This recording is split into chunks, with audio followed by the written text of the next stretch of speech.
আসসালামু আলাইকুম। ইকেইএন শিউলিস কিচেন আপনাদের সবাইকে স্বাগতম। আজকে একটা রেসিপি নিয়ে এসেছি। রেসিপিটা হচ্ছে চিংড়ি মাছ দিয়ে যে কচু আমাদের এলাকায় এটা দুধ কচু বা মৌলভী কচু বলে। দেখেন এই কচুগুলো আমি কিন্তু সুন্দর করে কেটে দিয়ে পরিষ্কার করে পরে চোখাটা ছিলায় ওইভাবে ছোট ছোট করে কেটে নিয়েছি।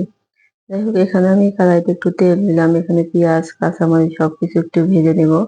এটা ভাজা হয়ে গেছে আমার। এটা ভাজার পর আমি এখানে চিংড়ি মাছ দিয়ে দেবো। চিংড়ি মাছটা একটু সুন্দর করে নেড়ে চেড়ে আমি এখানে সব একটু নেড়ে চেড়ে নেবো। নেওয়ার পর আমি এখানে সব ধরনের মশলা টসলা সব দিয়ে নেব।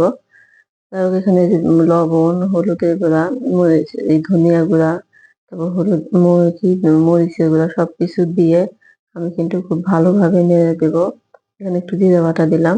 আমি ১ কাপ পানি দিব। পানি দিয়ে একটু নেড়ে চেড়ে নেব।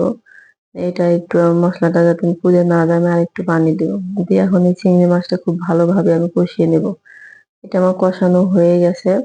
আমি এখন এটা আরেকটু নাড়া দিব। নাড়াচাড়া দিয়ে আমি কিন্তু কচুটা দিয়ে দিব। যাই হোক আমার নাড়া হয়ে গেছে। আমি এখন কচুটা দিয়ে দিব। আমি এইভাবে দেখেন ছোট ছোট করে কেটে নিয়েছি। এভাবে একটু নাড়াচাড়া করে আমি কিন্তু কচুটা একটু ঢেকে দেব। আমার নাড়া হয়ে গেছে। আমি এখন ঢাকনা দিয়ে ঢেকে দেব। দেখেন এভাবে আমি কচুটা সুন্দরভাবে কষিয়ে নেব। আমি আরেকবার ঢাকনা উঠিয়ে কচুটা নেড়ে চেড়ে দেব। এভাবে নেড়ে আমি আবার একটু ঢাকনা দিয়ে ঢেকে দেব। এভাবে কিন্তু আমি কচুটা খুব সুন্দরভাবে কষিয়ে নেব। যাই হোক আমার কচুটা কিন্তু মোটামুটি কষানো হয়ে গেছে। দেখেন আমি এখন এখানে পানি দেব।